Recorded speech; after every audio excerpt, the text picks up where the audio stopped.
Beatrice B. Albright had always prided herself on being able to keep everything under control. Her life was like a perfectly constructed house of cards. Neat, symmetrical, sturdy. At least that's how it seemed. She woke up in her spacious Hamptons home to the first rays of sunlight filtering through the pristine white curtains. The warm aroma of coffee already filled the air. Reed, her husband, always woke up first, went for a run, and then brewed coffee for them. It was one of those little habits she loved about him. But today, something was off. The coffee was on the table, but its taste was bitter. Too strong, too intense, as if brewed in a hurry. Bea set the cup aside and got out of bed, feeling an inexplicable tension in the air. Reed was already getting ready to leave. His expensive suit was impeccably pressed, and the Patek Philippe watch she had given him for their last anniversary glinted on his wrist. He stood in front of the mirror, tying his tie, but not in his usual way. His movements were abrupt, nervous. "You're up early," Bea noted, crossing her arms. Reed startled, as if he hadn't expected to hear her voice. He turned and looked at her a moment longer than usual. "Yes, I have an important meeting," he replied.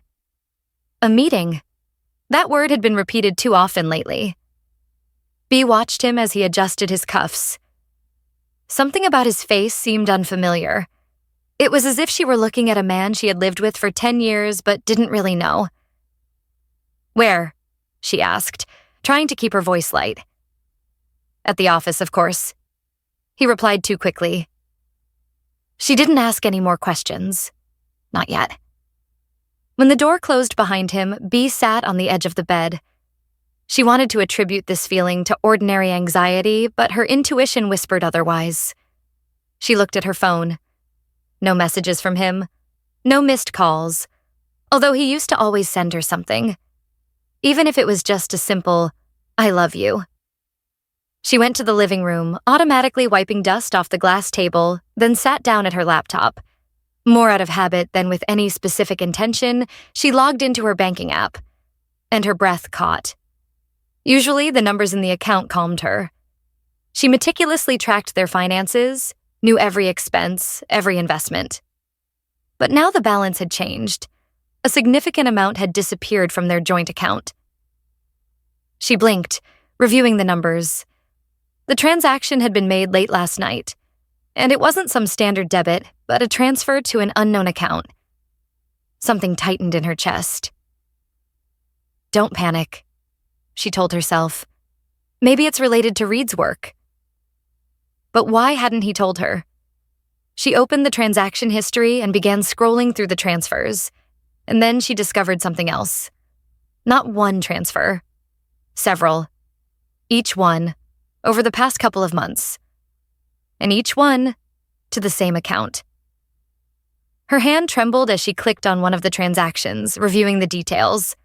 The money was going to a trust account. But when she looked at who was listed as the beneficiary, her heart raced faster. Reed Albright, the sole beneficiary. Her name wasn't listed. Bea covered her mouth with her hand, trying to suppress the panic rising in her throat. Her husband had been transferring their joint money into a trust she knew nothing about. Why? She closed the laptop and took a deep breath. Don't jump to conclusions until you talk to him. But deep down, she already knew. This wasn't a mistake. Bea spent the whole day in tense anticipation. She tried to distract herself, went to the gym, met a friend for lunch, but her thoughts kept returning to one thing. What was Reed hiding? When he came home, she was already waiting for him. Reed entered, put his keys on the table, and looked at her. "Something happened?" he asked, noticing her motionless figure in the center of the living room.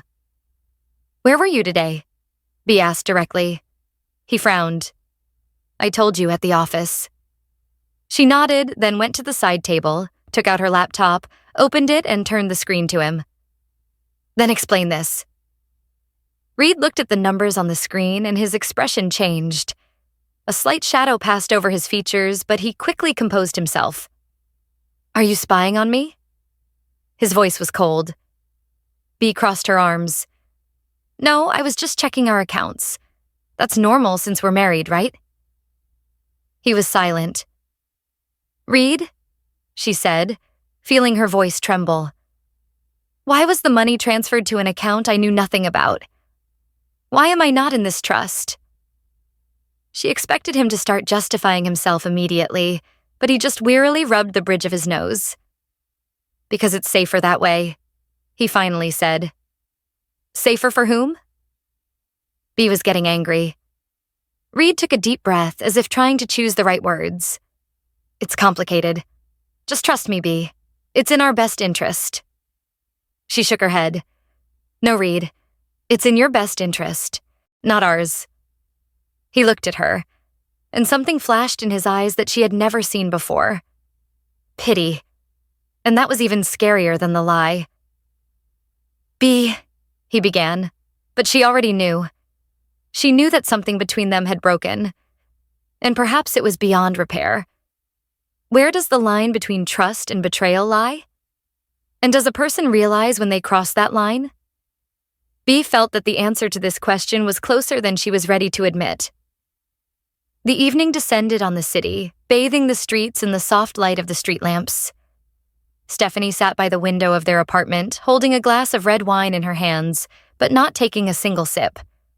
Her eyes were fixed on the reflection in the glass, a woman she barely recognized.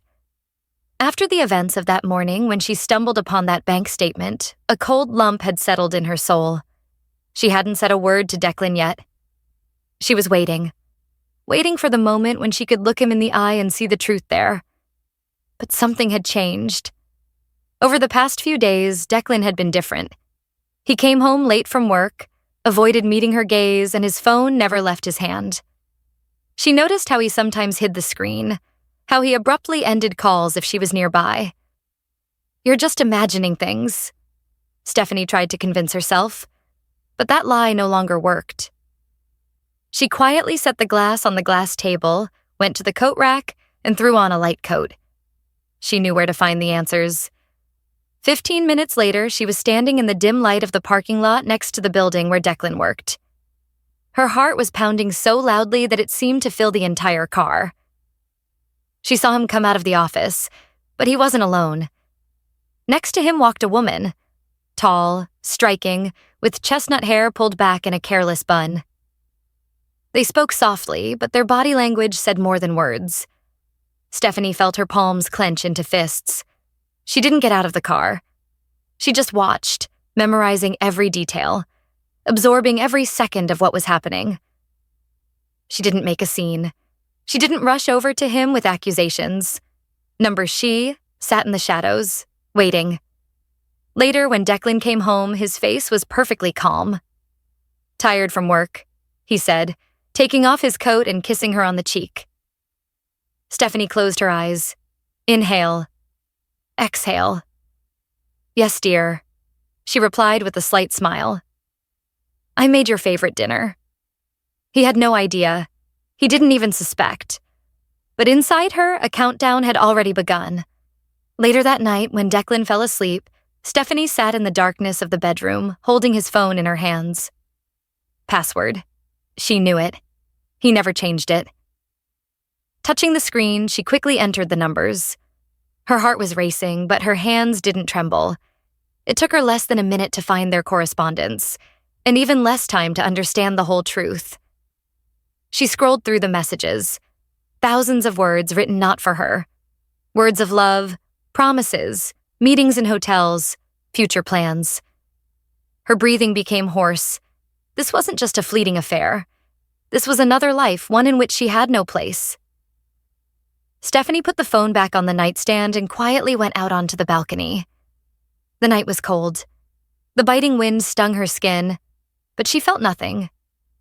Questions arose in her mind. Why? When did he start this? Who was I to him all this time? But along with the questions came the answer. I won't let him get away with it. I won't let him destroy my life and walk away unscathed. Her fingers tightly gripped the balcony railing. Something new was born inside her. Something dark, cold, and ruthless.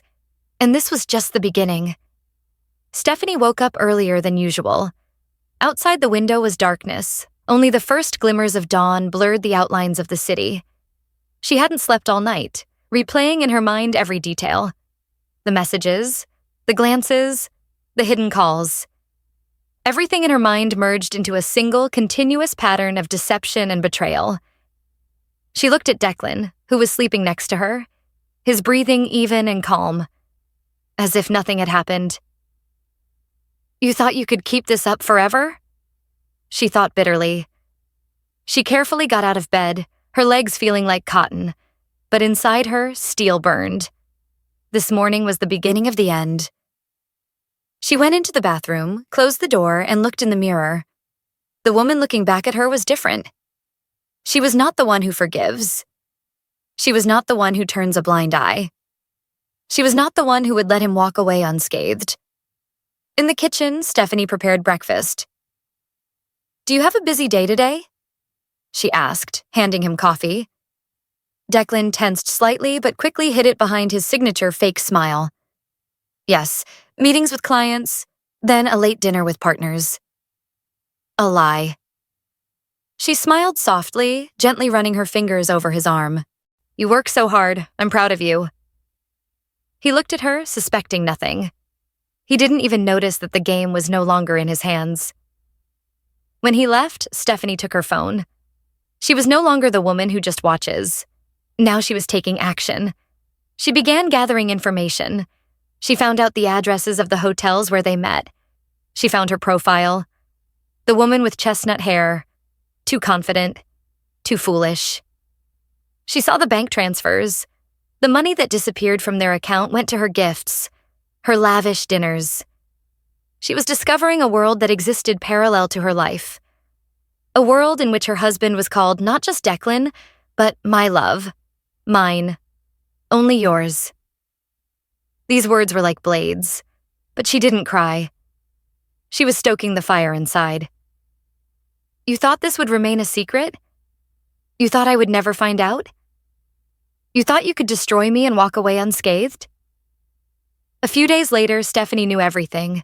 Where she works, where she lives, which cafes she goes to in the mornings. She could send an anonymous message and destroy her life instantly. But that was too easy. She wanted to see her face.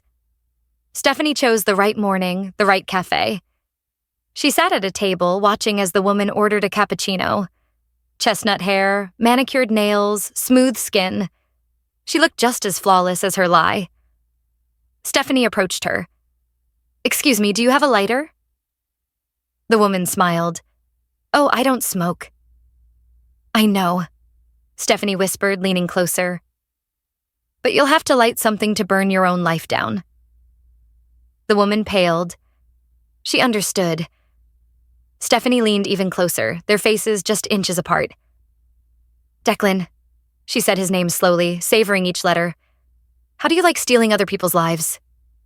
The woman froze. I didn't... You didn't know?" Stephanie smiled softly, almost tenderly. "You didn't think he was free?" The woman opened her mouth but couldn't find the words. Stephanie placed an envelope on the table. "This is for you, a gift from his wife." She stood up and left, leaving the woman with that nightmare. But this was just the beginning. Stephanie knew that after this event, Declan would sense that something was wrong. He would start to worry. He would start looking for clues. He would realize that someone knows his secret. Perfect. Because he didn't even suspect that the game was no longer his. When he came home that evening, his face was tense. "How was your day, dear?" Stephanie asked, smiling. He nodded, but his thoughts were elsewhere. Everything was going according to plan. When he went to bed, she watched him in the darkness. Her breathing was even. Her heart beat calmly. He had no idea that his days were numbered. Declan was nervous. It was evident in his eyes, slightly clouded, anxious. He kept looking at his phone but couldn't bring himself to dial the number. He was afraid. He knew something was wrong. He felt the invisible net closing around him. Stephanie saw this. She sat at the table, slowly stirring her tea, watching him like a predator watches its cornered prey. "You're hiding something, aren't you?" Her thoughts were filled with venom. Declan looked up at her. "You didn't sleep last night?" He tried to sound casual, but there was tension in his voice. "Just thinking," she said, leaning back in her chair, smiling without a hint of worry. He didn't know what she was thinking about. He didn't know that her thoughts were filled with his end. The phone rang. Declan flinched.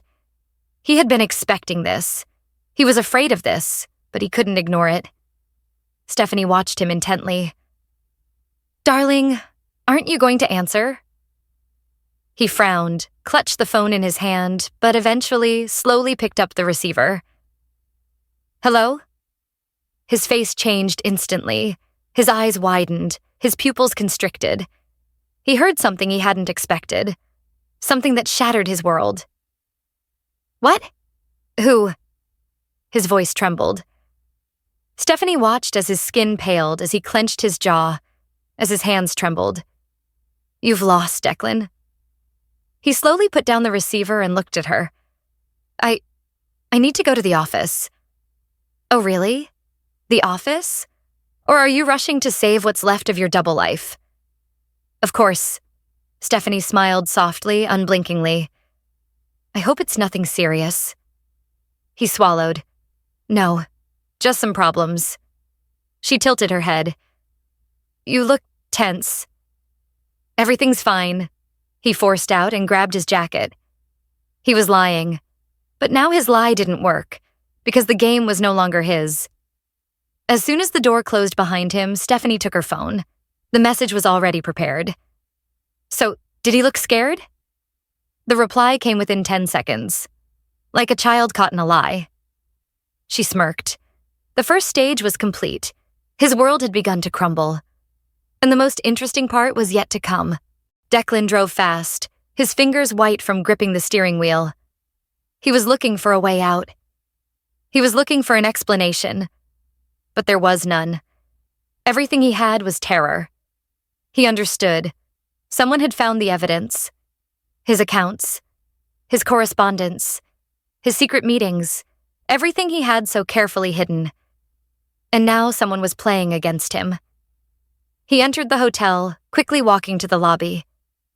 "Mr. Vallow, you returned so soon?" The concierge smiled professionally, but there was something strange in his eyes. Something that sent a chill down his spine. "Yes." He tried to smile. "I need the key to my room." The concierge slowly took out the card, but before handing it over, asked, "Tell me, sir, do you know the woman who came here this morning?" The blood drained from his face. "What? Woman?" The concierge paused. "Tall, with dark hair? She said she knew you." Declan nearly dropped the card. Stephanie. She had been here. She already knew. He rushed to the room. The door was unlocked. The bed was made, but on the table lay a note. "Did you think I wouldn't find out? Did you think this would remain a secret? I'm giving you a chance to confess first, but you only have one chance." His hands were trembling. This was the end. He didn't know what to do. He was no longer in control of anything. Stephanie was waiting for him at home. The room was lit by a single lamp. A glass of wine stood on the table. Her dark eyes sparkled in the dim light. When he entered, he froze. He understood that it was all over. "You were at the hotel, weren't you?" Her voice was calm. He swallowed. "Stephanie, I can explain." Number he couldn't explain anything anymore, because now everything was in her hands. She slowly stood up. "I'll give you a chance, Declan. One chance." She took a knife from the table. He looked at it, unblinking. His breathing became ragged. He understood. He was trapped. Stephanie took a step closer. "You betrayed me." Her voice was low, icy. "You stole years from me. Please." He raised his hands. Too late. Now he was her prey. Declan stood by the door, motionless. He didn't know what to do. He didn't know what to say, but he knew there was no way back. Stephanie didn't take her eyes off him. She was calm, too calm. That voice, that posture, that expression on her face. She was no longer trying to find out the truth. She already knew everything. Come on, Declan. Her voice was soft, almost tender. Tell me, how long? He swallowed, his throat dry. What are you talking about? She smirked, shaking her head. Another lie. Even now, he was trying to squirm out of it. I found everything, she said. The correspondence, the money, the dummy accounts. His heart raced faster. It's not what you think. He took a step forward, but she immediately raised her hand, stopping him. Number now, she set the rules. I know about the woman, Stephanie said, her voice steel. The one you went to the hotel with. His face changed. Fear, open, unbridled fear. He hadn't expected her to find out. I can explain. She took another step forward, and now there were only a few steps between them. No need, Declan. Her voice was light but cold. I'm giving you one chance. Just one. He took a deep breath. Stephanie, you have to understand. This was just a mistake. A mistake. That's how he justified everything? All the years of betrayal? All the lies? Her eyes flashed. A mistake? She tilted her head. And theft? Was that a mistake too? He blinked. Theft? You withdrew money from our account, Declan. I found the transfers. Now he knew it was the end. His breathing became ragged. I can explain. She smirked. Can you? Then go ahead. Explain to me. Explain to me how you stole my life. Her voice broke. Everything she had been holding back, now it was coming out. Anger, pain, disappointment. She couldn't hold it back anymore. I trusted you. Her voice trembled, but not from tears, from rage. I built a life with you. And what did you do? He was silent. He had nothing to say. Because the truth was on her side. Declan took a step back. For the first time, he realized she wouldn't stop. Listen, we can work this out. She slowly shook her head. No, Declan, we can't. Not anymore. Now it's too late. Now there's no going back. Let's talk. Calmly. He raised his hands, but she took another step forward. Calmly? There was no calm in her voice. I was waiting for you to talk. I was waiting for you to confess on your own.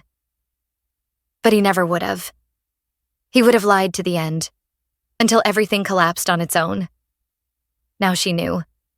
Now he understood that he had lost, and someone had to pay.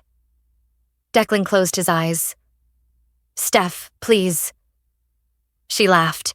That laugh was dangerous. It was a warning, a deadly warning. Is that what you called me when you said the same things to her? Her voice was venomous. He swallowed. It doesn't mean anything. It doesn't mean anything? Everything he did, it doesn't mean anything? All the years of lies, they don't mean anything? Stephanie took the final step. Now they stood inches apart. You destroyed everything, she hissed in his face. But now I will destroy you. He didn't understand what she had done until he felt the cold. The cold that sliced through his skin. The cold that pierced his body. The cold of the knife. He gasped. His hands clutched at his chest. His eyes widened. Blood, bright red, thick, spread across his shirt. He tried to breathe, but he couldn't. He couldn't breathe. He couldn't save himself. He couldn't do anything anymore. Stephanie let go of the knife, allowing it to remain in his body. He staggered backward. His legs no longer supported him. His world was collapsing. His heart was too. This is for everything, she said softly. And he fell. The house was filled with silence. There were no more excuses, no more lies, no more Declan. Stephanie stood over his body. She wasn't trembling. She wasn't crying. She didn't feel guilty. She had done what she had to do. Now, this was the end of her story. Now, She was no longer a victim. Now, she was free. Stephanie looked at Declan's body for a long time. Declan was no longer breathing. His eyes, once full of confidence and self-satisfaction, were now empty. Blood trickled down his temple, pooling on the parquet floor in a thick, dark red puddle. She knew she should feel something. Fear, regret, panic. But instead, there was a terrifying emptiness inside her. She slowly exhaled. Everything had happened too quickly. Her hands were still trembling from the tension. It seemed as if reality around her was blurring, and the only thing that remained clear was the scene before her. He was dead, and it was her doing. Her heart was pounding wildly in her chest. She understood that now there was no turning back. She could never erase this moment from her life. She could never return to who she used to be. But she didn't have time for regrets. She knew that no one would believe her if she called the police. No one would listen to her version of events. She would be considered a murderer, not a woman who was just defending herself. Her life would end behind bars if she didn't pull herself together. She forced herself to look away from his lifeless body and took a deep breath. Panic wouldn't help. Now she needed to act calmly and logically. The first thing she needed to do was get rid of the evidence. Stephanie surveyed the room. The signs of a struggle were obvious. An overturned chair, a broken vase on the floor, bloodstains on the carpet. This couldn't be left as it was. She wiped the knife, which still had traces of blood on it, and put it in the dishwasher. Then she went to the sink, turned on the faucet, and began carefully washing the blood from her hands. The water turned pink, then clear, as if nothing had happened. But she knew it wouldn't disappear that easily. She looked at Declan's body again. She needed to get rid of it. Getting the body out of the house was harder than she thought. He was heavier than he looked when he was alive. In the end, she had to use an old travel suitcase that once belonged to Declan. It was cruel and symbolic at the same time. He himself had once bought this suitcase, planning to go on a business trip, and now his final journey would be in a different direction. She wrapped the body in a sheet and, with great difficulty, stuffed it into the suitcase. Then she put on rubber gloves and carefully checked the room for fingerprints and bloodstains. When everything was ready, she looked at the clock. It was 3 a.m, the perfect time to disappear. She drove out of the city. The car glided smoothly along the night highway, and the suitcase with the body was in the back seat. The whole way, she didn't turn on the music, only the sound of the engine and her own breathing. When she reached the river, a fog was already hanging over the water. She got out of the car, opened the trunk, and looked around. There was no one in sight. Silence. Only the rustling of water, the movement of wind in the leaves of the trees. Stephanie sighed heavily and pulled out the suitcase. Approaching the edge, she felt her heart beat faster. This was the last step. The final step. The last time he could cause her pain. She pushed the suitcase into the water. It sank with a muffled splash, and the waves quickly closed over it. She stood there for a few more minutes, watching the water, as if expecting him to surface at any moment. But that didn't happen. He was gone. And with him, her old life had disappeared. When she returned home, it was already beginning to dawn. She entered the bathroom and looked in the mirror for a long time. She expected to see a monster there, a murderer. But she saw only a woman who had endured too much for too long. She took off her blood-stained clothes, threw them in the washing machine, and stepped into the hot shower. The water washed away the traces of that night, but it couldn't wash away what had happened. When she lay down in bed, her conscience didn't torment her. She didn't regret it. Declan got what he deserved. But deep down, she knew. This wasn't the end yet.